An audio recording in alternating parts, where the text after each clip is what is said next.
तो बच्चों लास्ट हम डिस्कस कर रहे थे old approach new approach, and as per these two approaches we had this trial balance, और हमने ट्रेडिंग पीएल पूरा बना लिया था, करेक्ट। और आज हमें स्टार्ट करना है बनाना what is called as profit and loss appropriation account. People may have a query कि सर इसको क्यों बनाएंगे। भाई इसको बनाने का सिंपल सा लॉजिक है, because it is a joint stock company and we have many shareholders, so we need to divide profit among them, so we need to prepare what PL appropriation. अगर आपको last profit and loss account याद हो, so we did the last posting titled as to PL appropriation account, net profit carried down, and value was coming something like 801. तो PL appropriation में children top line blank छोड़ेंगे आप, why I am letting you know, not to worry at all. Second line पे आप लिखेंगे by PL net profit brought down 32,801 rupees. सबने इतना काम कर लिया, इतना काम कर लिया, पक्का कंफर्म। चलिए अपडेट करिए इसको क्विक। चलिए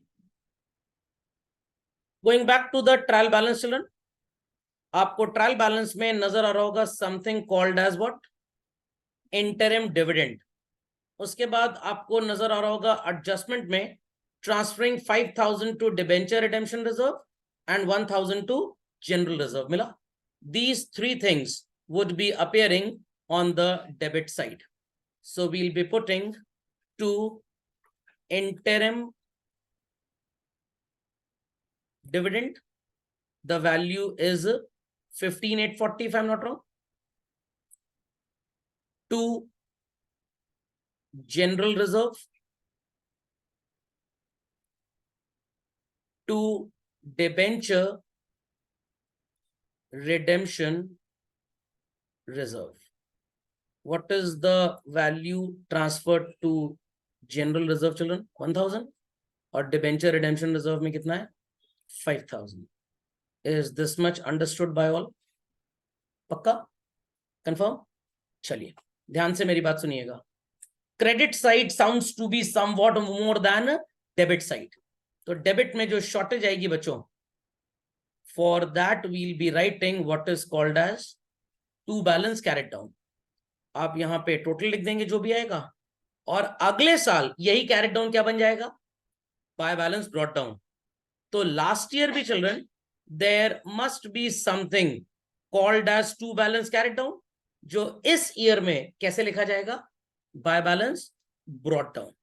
और ये वैल्यू आपको मिलेगी ट्रायल बैलेंस के पीएल से children. So first and foremost आपको क्रेडिट साइड में लिखना है by balance brought down how much? 12,000. तो इट इज 44,801 फ्रॉम दिस। बच्चों आप सब्ट्रैक्ट कर देंगे what is called as 15,840, 5,000 and 1,000. You will get how much? 22,961.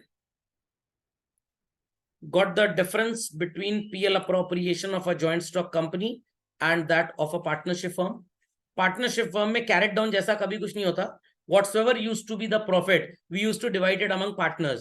But यहाँ पे कुछ ना कुछ profit आपको अलग से रखना पड़ेगा। There we had interest on capital, जिसका substitute यहाँ पे क्या है? Interim मतलब during the year जो आपने dividend दिया। वहां पे भी general reserve होता था, यहाँ पे उसके अलावा भी ढेर सारे reserves आपको नजर आएंगे।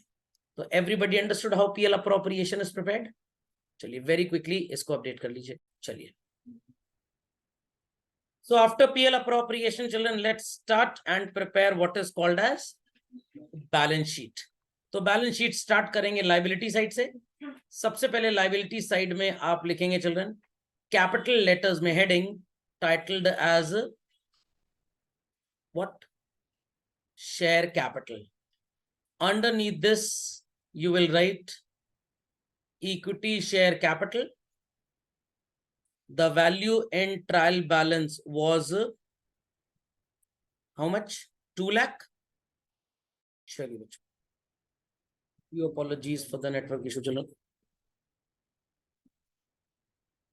चलिए तो equity share capital in the inner column we'll put how much? 2 lakh less calls in arrears. how much it was? 2000. This would become 1,98,000. Got it, children? Again, second heading would be reserves and surplus. अब इसमें क्या आएगा sir? जितने आपको reserves, profits या gains नजर आते हैं वो सब यहां लिखेंगे आप. सबसे पहले बैलेंस ऑफ पीएल 22,961, जो आपने पीएल अप्रोप्रिएशन का आंसर निकाला था. Even you can write PL account, वो भी चलेगा. नेट प्रॉफिट भी लिखेंगे, वो भी चल जाएगा. Then we had children general reserve. What is the value of general reserve in trial balance children? 4,000. Add, transfer, how much it was? 1,000.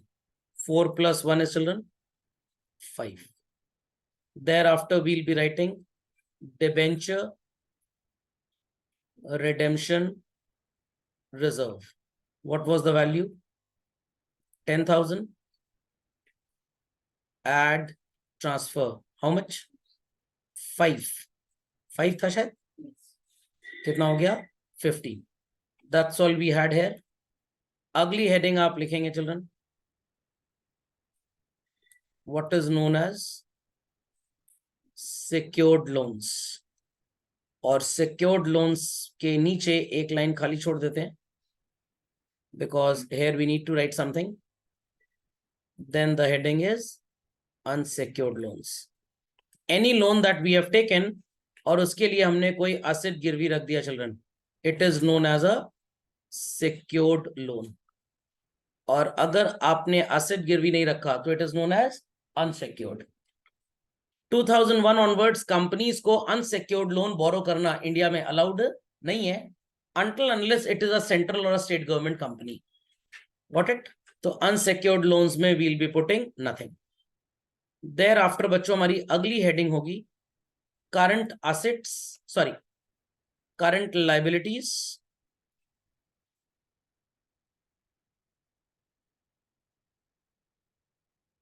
and provisions.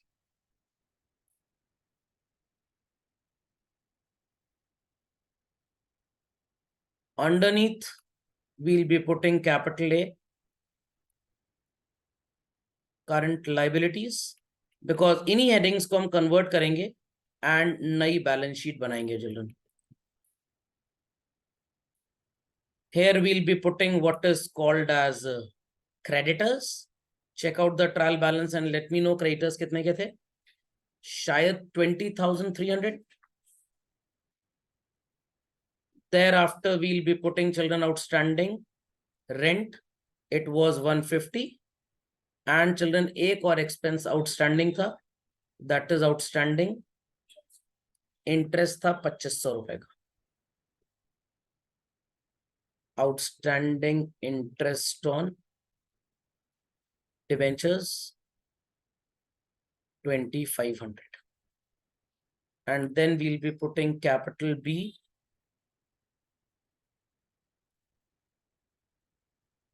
provisions. और provisions में क्या आएगा? It was provision for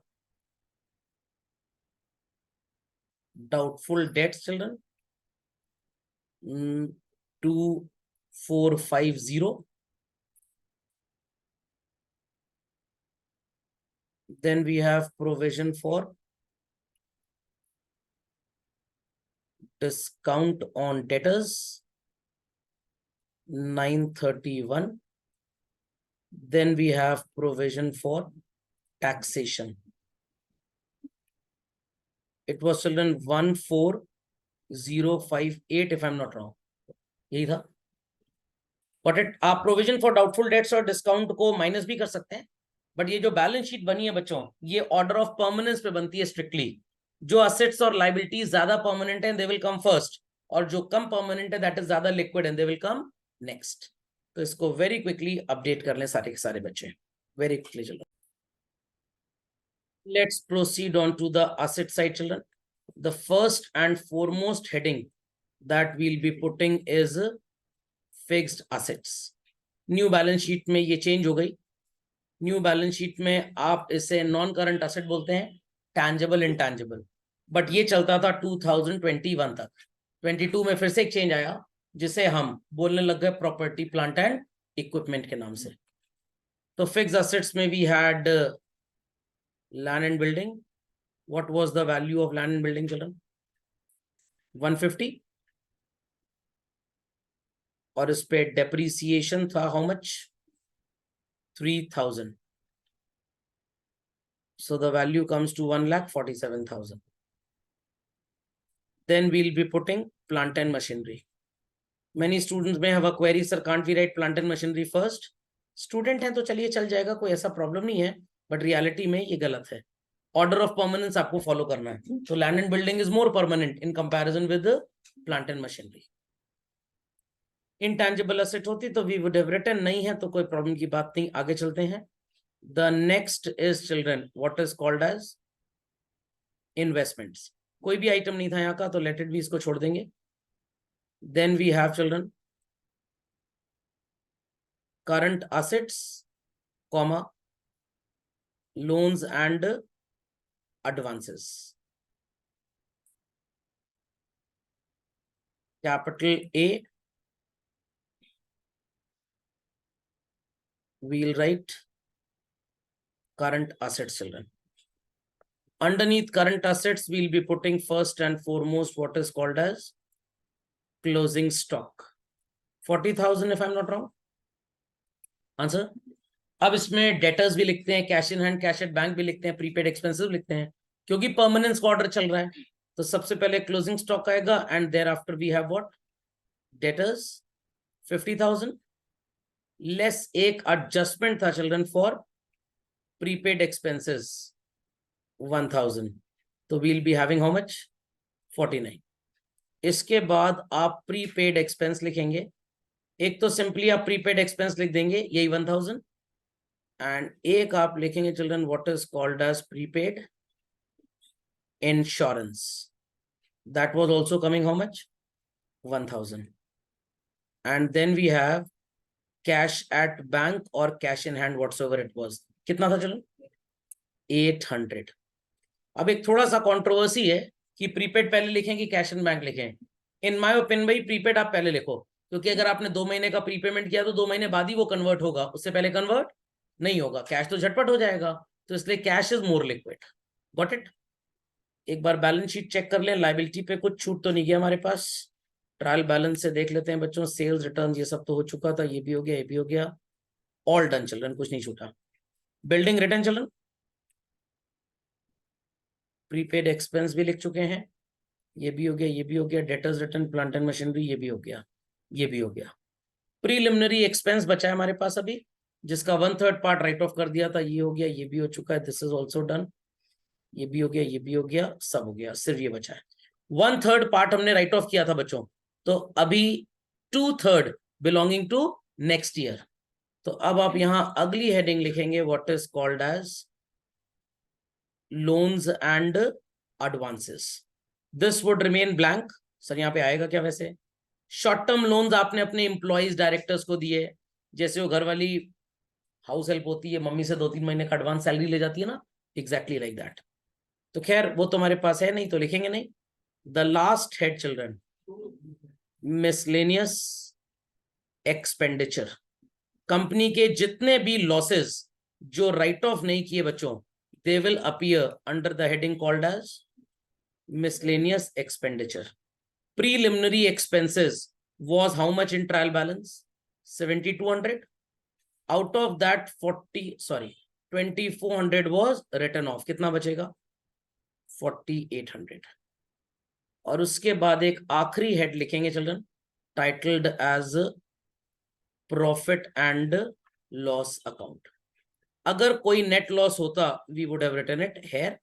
और liability side में एक और लिख लीजिए, called as contingent liability. As per new balance sheet बच्चों, ये contingent liability will appear outside the balance sheet. पुरानी अप्रोच में आप अंदर लिखिए, बाहर लिखिए, कहीं भी लिखिए, कोई फर्क नहीं पड़ता, बट न्यू अप्रोच में ये बाहर ही जाता है, कमिटमेंट्स के नाम पे। Got it? समझ में आ गया कैसे ओल्ड बैलेंस शीट बनती है? पक्का अंडरस्टूड चिल्ड्रन? चलिए बी क्विक टू दिस। चलिए तो ये थी हमारी old approach balance sheet prepare करने की। द होमवर्क इज आपको इसको टोटल कर लेना है बस। इतना घटिया होमवर्क कभी नहीं मिला होगा आपको। ठीक, समझ गए? अब प्रश्न उठता है सर ये नई अप्रोच क्या है? मैंने आपको बताया था ना कि भाई इंडिया में पहले बड़ा डेफिशिएंसी ऑफ कैपिटल होता था, न्यू इकोनॉमिक पॉलिसी बनी, ढेर सारी कंपनीज इंडिया में आई, उसी के अकॉर्डिंगली हमारे मैकडॉनल्ड और डोमिनोज की भी एंट्री इंडिया में हो गई। तो जब नए कॉर्पोरेट्स इंडिया में आए, they started creating so called multifarious activities, rampant cheating वगैरह, धोखाधड़ी करते थे और बच जाते थे ये बोल के कि आपकी पुरानी अप्रोच हमको समझ में नहीं आती। तो भाई हमारा सिस्टम डिफरेंट था, आपका सिस्टम डिफरेंट था, तो हमारे नए कंपनीज एक्ट में चल रहे हैं, डिस्कार्ड कर दिया ट्रेडिंग और पीएल को, और अब ट्रेडिंग पीएल की जगह क्या बनने लग गया बच्चों? Statement of PL. खोपड़े में बात गई। तो मैं यहाँ पे कुछ लिख रहा हूं एंड आई वांट कि आप भी उसे अपडेट करें। चलें, ये जो रेवेन्यू फ्रॉम ऑपरेशंस है बच्चों, this is actually called as net sales. Other income is all items after GP in PL account. GP brought down के बाद पीएल में जितने भी आइटम्स आप लिखते हैं क्रेडिट साइड पे चल रहे हैं, वो सारे के सारे अब कहां पे जाते हैं? Other incomes. तो कभी भी आप भूल जाएं तो बस अपने ट्रेडिंग पीएल को याद करिए, और जिसने 11वीं में वो भी नहीं पढ़ा उसको तो कोई टेंशन ही नहीं है। Got it clear? जो पेंजिम गया ही नहीं वो पावा जी क्या खाएगा? चलिए, cost of raw material consumed, again आपसे कभी टेस्ट नहीं होगा, बट अगर टेस्टिंग हो जाए तो it is opening stock of raw material plus raw material purchased plus expense on raw material minus closing stock of raw material. Never it would be tested. COGS important है आपके लिए, तो मैंने सोचा आपको ये बता दूं। Second item is purchase of stock in trade. तो जिस चीज को बच्चों आप परचेज माइनस परचेज रिटर्न बोलते थे, आज के बाद आप उसे क्या बोलेंगे? Purchase of stock in trade.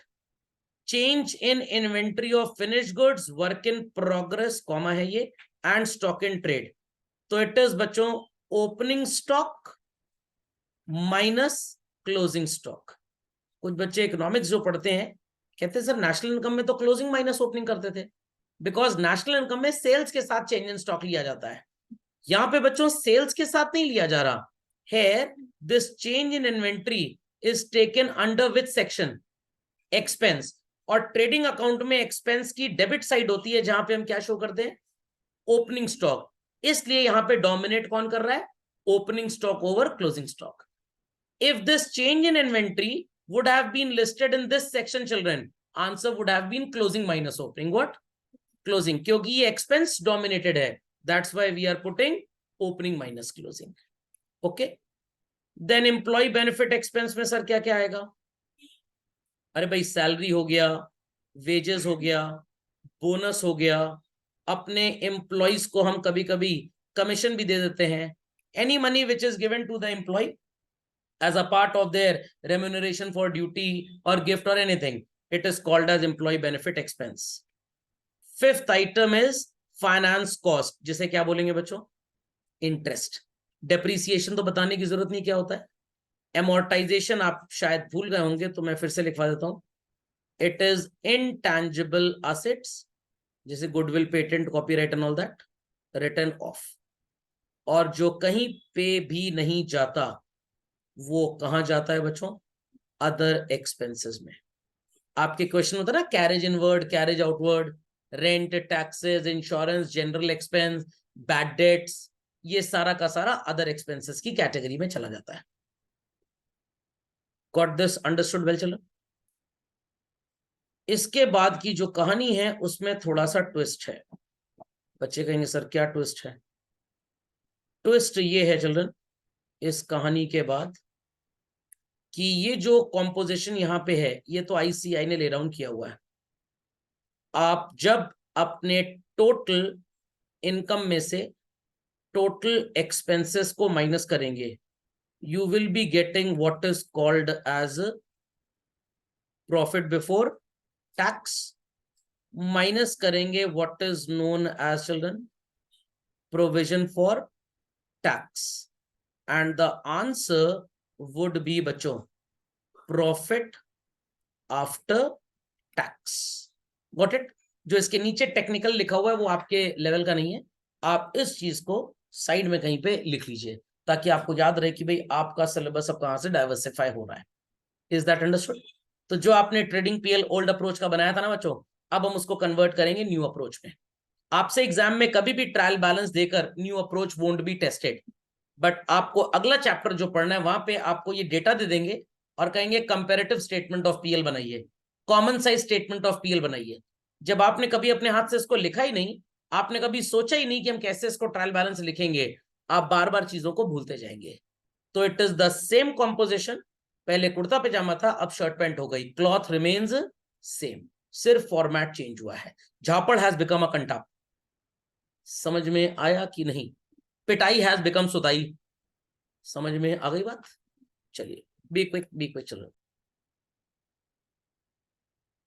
सो बच्चों अब यहाँ पे क्या क्या आता है, it is in front of you, content तो मैंने लिख दिया, बट खैर मैं आपको चीजें बता चुका हूं तो अननेसेसरी अब ये टाइम वेस्टिंग एफर्ट है इसको डिक्टेट करना, बट बता देते हैं फिर से। रेवेन्यू फ्रॉम ऑपरेशन, जो आपने प्रोडक्ट बेचा या सर्विस इशू की, बेची मतलब और पैसे आए, या कोई भी ऐसी चीज जिसका आप बिजनेस करते हैं, तो स्कूल के लिए आरएफओ में क्या आ जाएगा बच्चों? Fees. Got it clear? Tailor के लिए भी क्या आ जाएगा? फीस। बेसिकली टेलर कोई सामान थोड़ा बेचता है, अपना टैलेंट बेच रहा है। ओके तो जिस चीज को हम 11th क्लास में सोल प्रोप्राइटरशिप पार्टनरशिप में सेल बोलते हैं, यहां पे हम उसे क्या बोलते हैं? Revenue from operation. सेल के अलावा जितनी भी इनकम आफ्टर ग्रॉस प्रॉफिट हम अर्न करते हैं, that is known as what children? Other income. It could be rent received, interest received, dividend received, commission received, सब कुछ बच्चों। एक्सपेंसेस में cost of material consumed I have told already, purchase of stock in trade ये भी बता दिया, ये भी बता दिया, सैलरी, वेजेस, छुट्टी पे नहीं गया उसकी छुट्टी के बदले हमने कैश दे दिया उनको, स्टाफ वेलफेयर के लिए हमने उसको कोई रिफ्रेशमेंट दे दिया, प्रोविडेंट फंड में हर महीने उसके पैसा जमा करा रहे हैं, मेडिकल इंश्योरेंस उसके बिहाफ पे दे दिया, it is all called as what? Employ benefit expense. जिन्होंने इकोनॉमिक्स में नेशनल इनकम चैप्टर पढ़ा है वहां पे इसी को कॉम्पनसेशन ऑफ एम्प्लॉयज बोलते थे हम लोग। What it? Any queries? Next, finance cost, जो भी आप इंटरेस्ट पे करेंगे बोरोइंग्स पे, that will come where children? Finance cost. Depreciation तो सबको पता है, 11th में चैप्टर पढ़ा था, और जो कहीं पे भी ऊपर नहीं आया वो सारा का सारा कहां चला जाएगा बच्चों? Other expenses. कहते हैं ना जिसका कोई नहीं होता उसका गूगल होता है, अब उसका एआई होता है, आर्टिफिशियल इंटेलिजेंस। तो आने वाले टाइम में जिसका कोई नहीं होता उसका अदर एक्सपेंस होता है। ओके चलिए, तो बच्चों मैं चाहूंगा कि हम जिस क्वेश्चन में ओल्ड ट्रेडिंग पीएल बना चुके थे, अब उसी क्वेश्चन की हेल्प लेकर क्या बनाएंगे? Statement of PL. बट पहले बच्चों फैक्ट्री में प्रोडक्ट बनता है, then it is brought to the showroom, और first it is brought to the showroom then it is manufactured in the factory? पहले फैक्ट्री में बनेगा ना। चलिए, तो आपको यहाँ नोट्स टू अकाउंट्स नजर आ रहे होंगे, और मैंने आपको बताया था एक मजाक है बहुत बड़ा, जिन महान आत्माओं ने कंपनीज एक्ट बनाया बच्चों, स्टेटमेंट ऑफ पीएल तो बना दिया, बट बेवकूफ भूल गए कि पीएल अप्रोप्रिएशन भी तो बनना है, तो अपनी गलती छुपाने के लिए उसको क्या किया? गोद दे दिया पड़ोसी को। समझ में आया? Notes to accounts that is working notes की कैटेगरी में बना दिया। तो जिस चीज को गणित में वर्किंग नोट्स बोलते हैं, अकाउंटेंसी में उसको नोट्स टू अकाउंट्स बोलते हैं। तो पहला नोट आपको कौन सा नजर आ रहा है? Revenue from operation. यही नोट बच्चों अगर ये बैंकिंग या इंश्योरेंस कंपनी होती तो हम इसको शेड्यूल बोलते। क्या बोलते? एमपी वाला शेड्यूल मत बोल दीजिएगा, शेड्यूल। बट यहाँ पे नोट नंबर है, सैमसंग वालों को पढ़ाया था उन्होंने, नोट 1 नोट 2 नोट 3 इसी से बनाए हैं। चलिए ready children everybody, let's start. तो सबसे पहले आप लिखेंगे sales. What was the value of sales children? Sales की वैल्यू क्या थी? 180 less sales return, how much it was? 5,000. Here we'll be putting 1,75,000. We'll draw the line underneath and यहाँ पे 175. And here we'll put the total. समझ में आ गया कैसे नोट्स टू अकाउंट्स बनता है? पक्का? People understood this?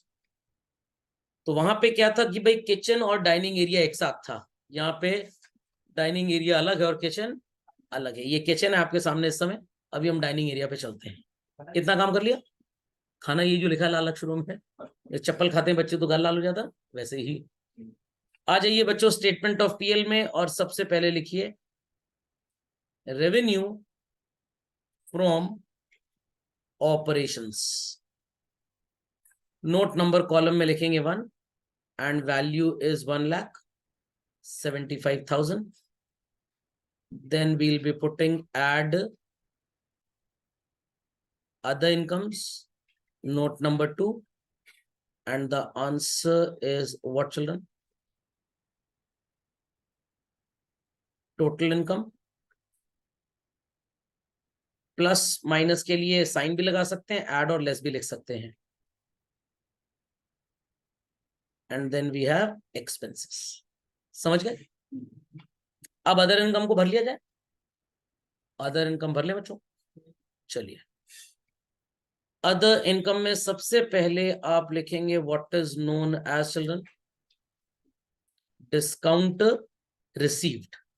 What was the value? 1,000. And then we had, children, what? Commission received. What was the value? 7,040. Total is what, children? 8,040.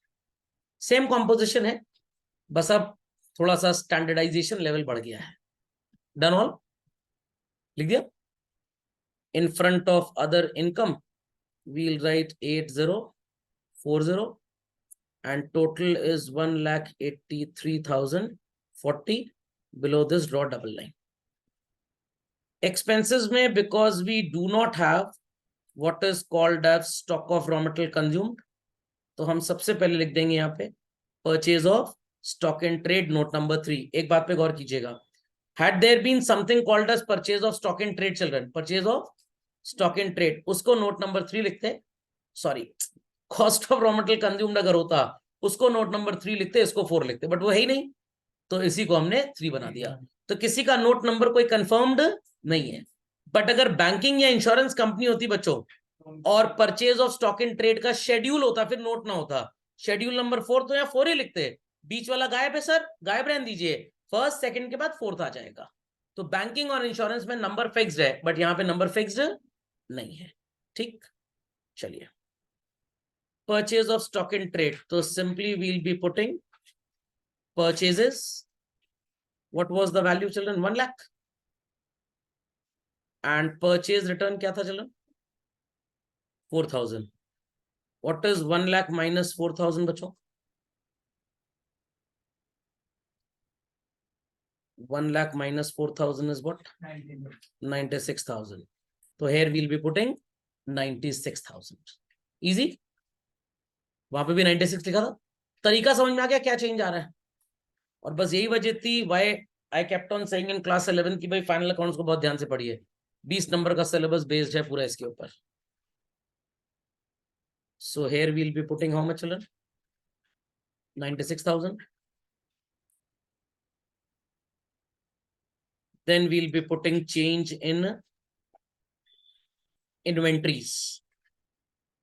Inventory का change बच्चों मैंने बताया था ना कि हम चेंज इन स्टॉक या चेंज इन इन्वेंट्री एक्सपेंस के सेक्शन में मेंशन कर रहे हैं, ना कि रेवेन्यू के। और ट्रेडिंग अकाउंट में एक्सपेंस की साइड कौन सी होती है बच्चों? डेबिट और क्रेडिट?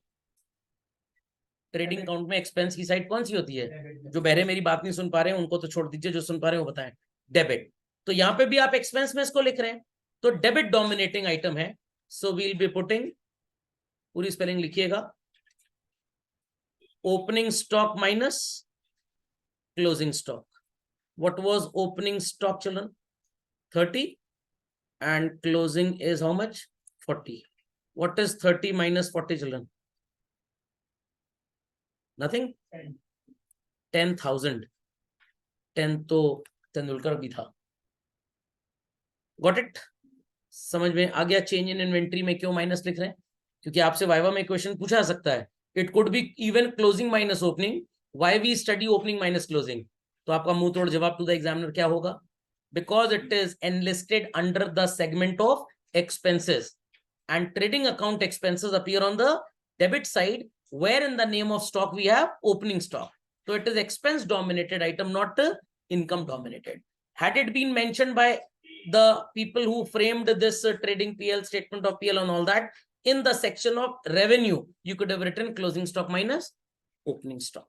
ठीक है, तो चलिए अब यहाँ पे चेंज इन स्टॉक लिख देते हैं। नोट नंबर क्या था चलो 4।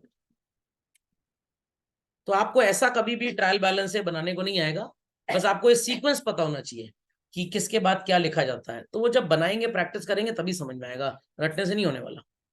After change in stock we have what children? Employ benefit expense. यहाँ पे आप वेजेस पहले सैलरी बाद में, सैलरी पहले वेजेस बाद में कुछ भी लिखिए, यहाँ कोई फर्क नहीं पड़ेगा। Here order hardly matters children. What was the amount of wages बच्चों? प्रोडक्टिव वेजेस जैसा कुछ था ना, 20,000 नहीं 20,000 शायद सैलरी था क्या, और वेजेस ही था, एंड 2600 वाज सैलरी, करेक्ट। तो टोटल कितना हो गया children? 22,600, correct. This was note number 5। समझ में आ गया कैसे लिखना है? तो note number 5 we'll put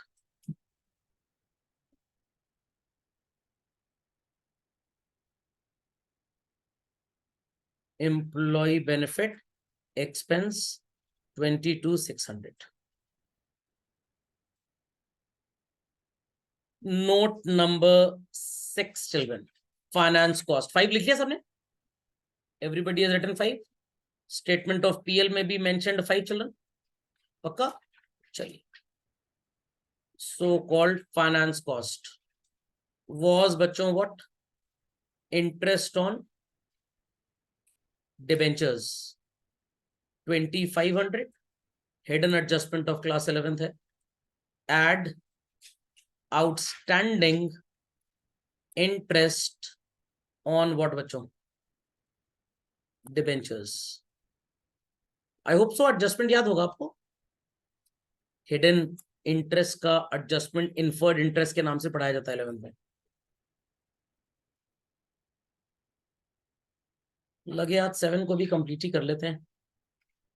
depreciation on land and building, it is 2% of what children? 150। 3,000 आएगा चिल्ड्रन, दोनों कंप्लीट करिए फास्ट। तो फाइनेंस कॉस्ट और डेप्रिसिएशन इन दोनों को लिख दिया जाए बच्चों।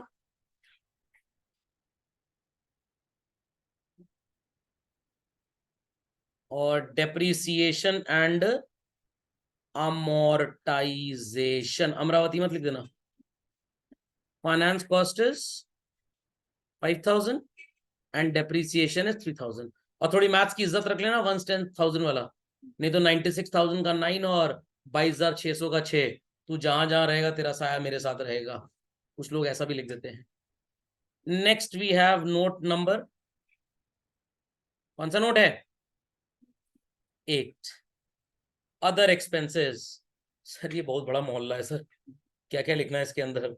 चलिए, ट्रेडिंग अकाउंट एक पेज पे खोल लीजिए बच्चों और चेक करिए। सबसे पहले ट्रेडिंग अकाउंट में ओपनिंग स्टॉक और परचेज के बाद प्रोडक्टिव वेजेस लिखा था, and thereafter we had what? Carriage inward. अब बच्चे कहेंगे सर ट्रेडिंग अकाउंट देख के क्यों बनवा रहे हैं? थोड़ा चीटिंग कर रहे हैं और क्या। वैसे तो ट्रायल बैलेंस देख के बनाना चाहिए, बट ट्रेडिंग पीएल देख के बनाएंगे थोड़ा आराम हो जाएगा। What is carriage inward children? Carriage inward कितना था? 1,500। चलिए, पीएल में हमारे पास बच्चों सो कॉल्ड इनडायरेक्ट एक्सपेंस की कैटेगरी में we had carriage outward 800। Answer. और एक्सपेंस ढूंढिए जरा। Salary we have already written in employ benefit expense, तो यहां नहीं लिखेंगे। यस, रेंट लिख देंगे। It was 1650, add outstanding in the detail column. Draw the line only below 150 in the detail column, nowhere else. आप समझ में आया डिटेल कॉलम का क्या यूज है? पक्का? What's next, children, after rent? Yes, general expense. We'll be putting 9,500 बच्चों, less pre-paid insurance. It was 1,000. Correct? Correct. और ढूंढिए कौन सा एक्सपेंस था बच्चों? Yes. Bad debts. Very good. It's dash add new provision. ये लेक्चर तो YouTube पे रिकॉर्डेड रहेगा ही रहेगा, बट बच्चों इसको संभाल के रख लीजिएगा. ग्रेजुएशन थर्ड ईयर तक ये काम आएगा. इवन आईपीसीसी में भी काम आ जाएगा आपको जब आप एडवांस अकाउंटेंसी में जॉइंट स्टॉक कंपनी के फाइनेंशियल स्टेटमेंट्स पढ़ेंगे. चलें आगे. Next we have discount allowed. It was, children, 1,200. Add new provision 931. So it is 2,131. और ढूंढिए बच्चों, कुछ है? और कुछ है बच्चों? Yes, yes. Preliminary expenses written off. तो सर ये कैसे लिखना है? आसान है. 7,200 लेस कैरीड फॉरवर्ड 4,800. तो हमने राइट ऑफ कितना किया children? 2,400. And then we had children depreciation, वो ऊपर लिख चुके हैं तो यहाँ पे नहीं लिखेंगे. और कोई एक्सपेंस बच्चों? और कोई भी नहीं है? प्रोविजन फॉर टैक्स तो अलग से है, वो एक्सपेंस नहीं है प्रैक्टिकली. That's it children. चलिए बच्चों, लेट्स सी क्या टोटल आएगा. 19,000 समथिंग आना चाहिए. Let's add up all. 85 minute तक हो गया. 2,450 2,131 and 2,400. It's 19,851 rupees. Got it? लिख दीजिए carried forward to next year. Years लिख दीजिएगा क्योंकि अगले 2 साल का 2400 2400 2400. 19,851 टोटल आएगा. तो बच्चों डिट्टो सेम डेटा है ये. फर्क सिर्फ इतना है, वो हॉरिजॉन्टल था, ये वर्टिकल है. वो कुर्ता पजामा था, ये पैंट शर्ट है. Fashion has changed but garment और क्लॉथ रिमेन्स सेम. आ गया 19,581 बच्चों. This was which note number children? Note number 8. 19,851. Titled as what? Other expenses.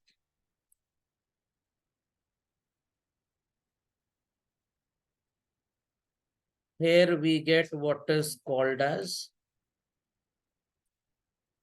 total expenses. Then we'll get the answer titled as profit before tax.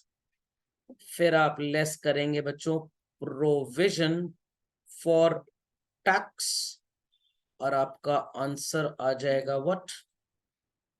Profit after tax. चलिए, so let's add children. 96,000 है पहले, फिर minus 10,000 plus 22,600 plus 5 plus 3. Total expenses children 1,36,181. and ऊपर हमारे पास income थी 1,83,040. तो बच्चों हमारा जो प्रॉफिट आएगा बिफोर टैक्स इट इज 46,859 जिसका 30% is 14,058 and remainder would be 32,801. Ditto same answer is coming. Exactly same children. सिर्फ हॉरिजॉन्टल फॉर्मेट, वर्टिकल और वर्टिकल हॉरिजॉन्टल, इतना डिफरेंस है. तो यहाँ पे आपको एक बड़ा शोरूम, बड़ा अच्छा सोफिस्टिकेटेड टाइप नजर आ रहा है. वो सा टेलर की दुकान लग रहा था. वहीं पे टेलर मेजरमेंट भी ले रहा है, उसके मास्टर साहब भी वहीं बैठे हुए हैं. ये वाले मास्टर साहब नहीं, उसका इस्त्री करने वाला, प्रेस करने वाला आदमी वहीं साइड में बैठा है. एक कहीं तुरपन कर रहा है साइड में बैठ के, और वो खटर खटर खटर खटर चलाया जा रहा है अपनी स्विंग मशीन. समझ में आ गया? तो वो जो था वो धोबी छाप कॉन्सेप्ट था. ये थोड़ा शोरूम स्टाइल है, और इसमें खर्चा भी थोड़ा ज्यादा है. समझ में आ गया? तो जो पुरानी अप्रोच थी उसमें क्या था कि आप डेंटिस्ट के पास गए, उसने प्लकर लिया और दांत फड़वा बाहर. उस समय दर्द बहुत भयंकर होगी, बट आधे घंटे बाद सब ठीक हो जाएगा. ये क्या है?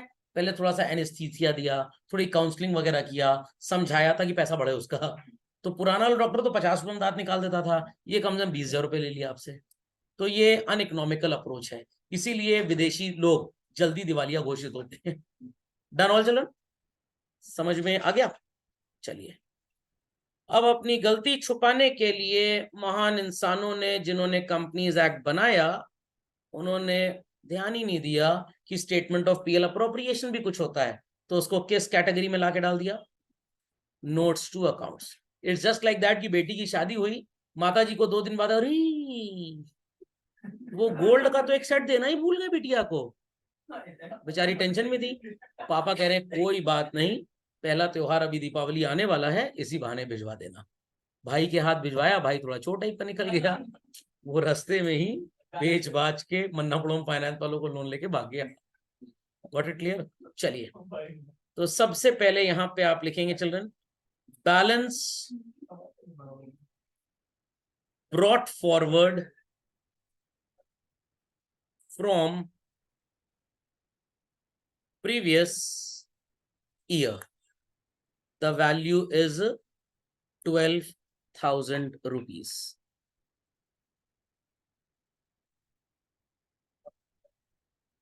Thereafter बच्चों, thereafter आप ऐड करेंगे net profit for the year. ये जो PL appropriation as per new approach और एज पर ओल्ड अप्रोच जो है चिल्ड्रन, ये आईसी में तो काफी साल तक रहा. ये 2015-16 से आईसी से हट गया है. बट अभी भी आपको क्वेश्चंस थियोरेटिकली पूछे जाते हैं. How would you treat debenture redemption reserve में transfer while preparing financial statements? तो आपको लिखना पड़ेगा it is deducted while preparing statement of PL appropriation. तो जो भी आप प्रैक्टिकली कर रहे हो, थियोरेटिकली वो पूछा जाएगा. और कैश फ्लो स्टेटमेंट में इन्हीं चीजों को रिवर्स करके कैलकुलेशन करने हमको. तो जब आपने सीखा ही नहीं कैसे सो कॉल्ड क्लाउड से पानी अर्थ पे आता है, आप वापस कैसे वाटर साइकिल को समझ पाएंगे. So net profit for the year was children 32,801. So total becomes 44,801. This was the same total of statement of PL appropriation के पहले old approach में बच्चों जो आपने बनाया था PL appropriation account. ये सारी चीजें डेबिट में लिखी थी, अब आप इन्हें यहां लेस करेंगे. चलिए, so we'll be putting less, थोड़ी अंग्रेजी लिखनी है, appropriations. While teaching financial statements in class 11, मैंने आपको बताया था indirect expenses are divided in 4 categories: operating, non-operating, non-cash items and appropriations. Appropriations PL account में आते हैं, बाकी के सारे expenses indirect nature के आते हैं PL में, और जो direct expenses हैं वो आते हैं ट्रेडिंग में. क्या क्या जाएगा सर यहाँ पे?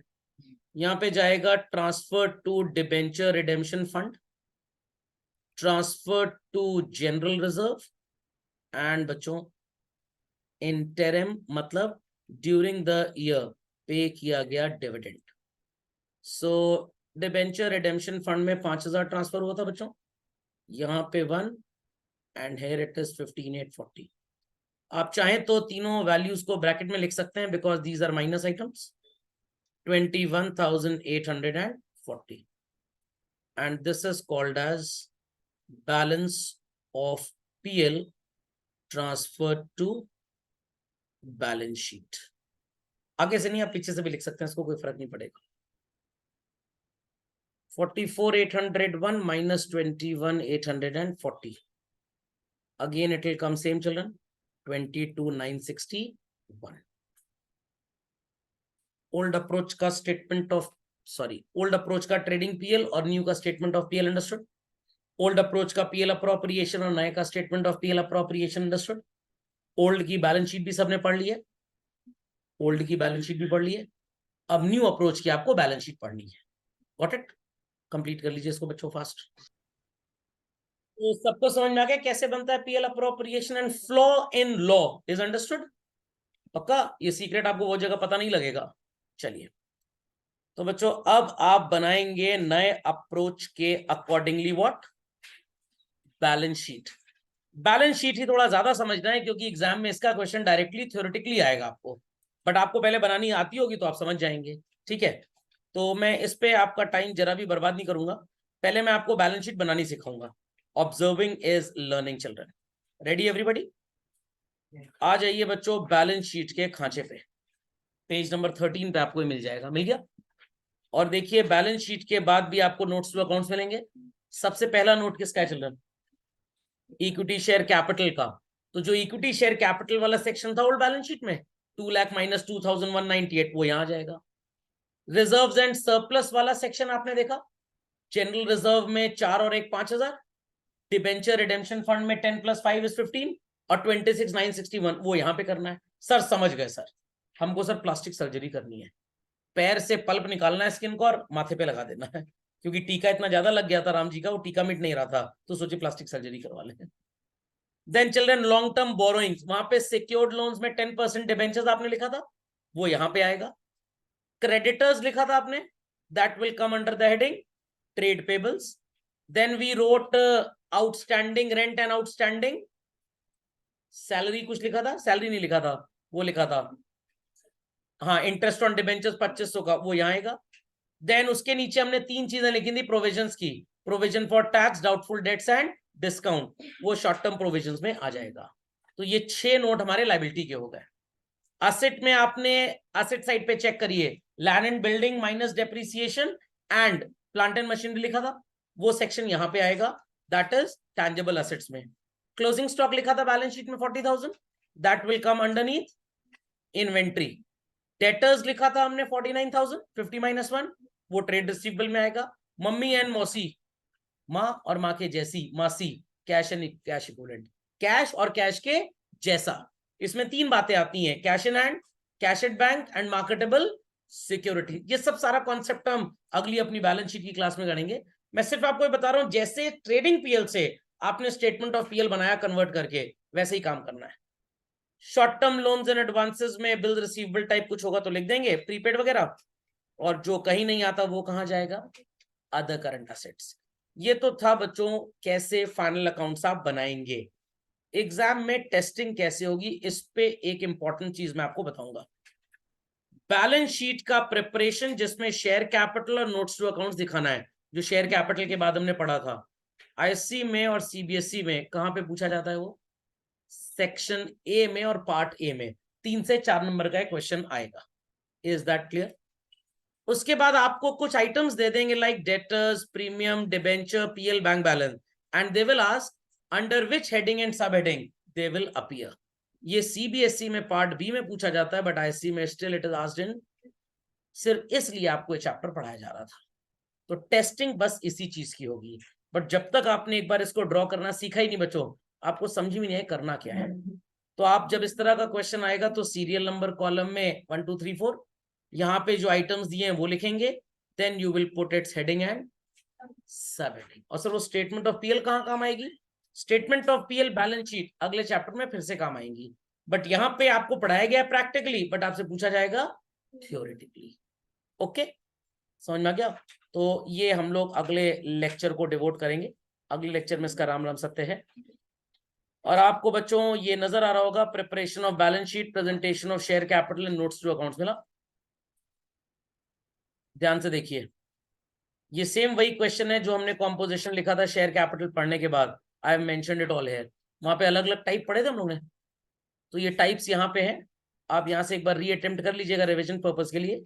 एल से क्वेश्चन हम ऑलरेडी शेयर कैपिटल में कर चुके हैं सारे के सारे। ठीक, डिबेंचर्स बैलेंस शीट में कैसे जाएगा, ये डिबेंचर्स वाले क्वेश्चन में पूछा गया था, हम वो भी यहां से सीख लेंगे।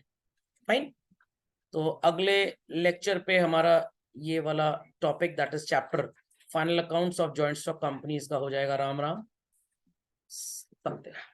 समझ में आ गई बात? चलिए, दैट्स ऑल फॉर टुडे। चलो।